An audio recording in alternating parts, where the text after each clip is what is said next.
We spend decades mapping out our careers, optimizing our investments, and trying desperately to hold on to our youth. Yet we rarely prepare for the relentless march of time and the emotional realities of aging. For generations, society has relied on an unwritten contract.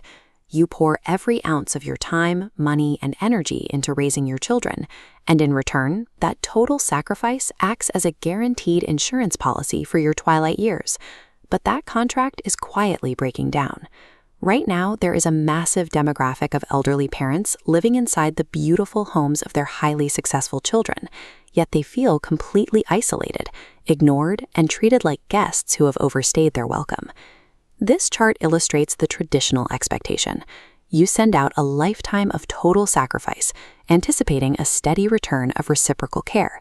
But in the modern era, that return path often collapses. The old playbook of passive reliance has turned into a dependency trap. Securing a dignified old age means tearing up that old expectation.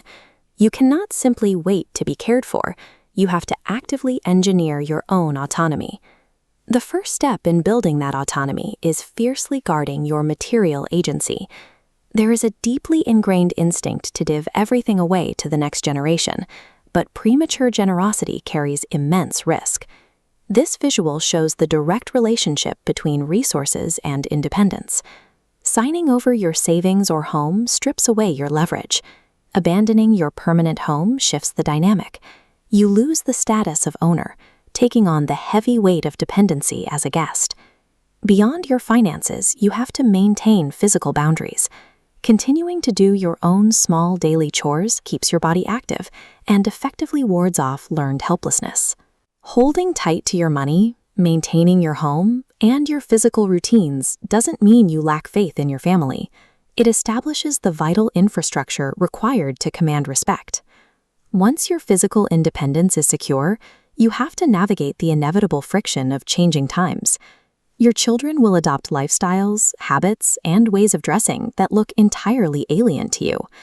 Navigating this requires applying the rule of non-interference. Stepping back and letting adult children make their own decisions, even ones you disagree with, is a strategic display of wisdom. It preserves your energy rather than wasting it on arguments you cannot win. Look at this chart. As the volume of unsolicited advice increases, your actual influence plunges. Preaching destroys social capital. Conversely, as you consciously lower emotional expectations of what your children owe you, your baseline contentment goes up, cutting off disappointment at the source. True emotional stability in old age comes from a difficult realization. You cannot dictate how your family acts, but you can regulate your own expectations of them. Relying on a single source for your happiness is dangerous. Adult children will inevitably be consumed by the demands of their own careers and families. If they are your only focus, you invite deep, chronic loneliness. To prevent this, you have to decentralize your emotional life. Your marital relationship is the primary load-bearing pillar of late life, and it requires far more priority than your dynamic with your grown kids. You also need a robust network outside the house.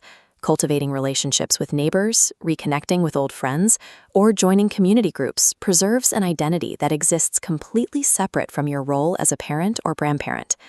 Beneath those social layers, an internal anchor, whether that's daily prayer, meditation, or simply quiet reflection, builds a psychological shield.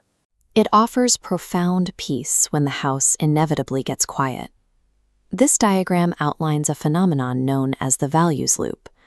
How you treat your own aging parents today will write the exact behavioral blueprint your children will use on you tomorrow. They are always watching, and they will mimic your actions. A resilient elder refuses to hang by a single familial thread. By building an active marriage, fostering external friendships, and internal peace, you weave an impenetrable safety net. A happy, dignified old age is not a retirement gift handed to you by grateful children. It is an environment you have to actively construct for yourself. By enforcing financial boundaries, maintaining your physical space, diversifying your emotional support, the entire dynamic changes. You step out of the anxious role of a dependent burden and step into the quiet power of an autonomous elder. We cannot stop the physical realities of aging. The The body will slow down and the years will pass.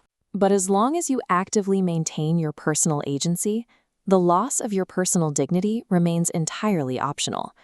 You cannot wait until you feel vulnerable to set these rules.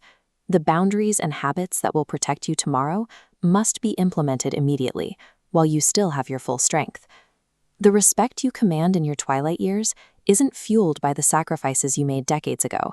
It is sustained entirely by the relentless defense of your own self-respect today.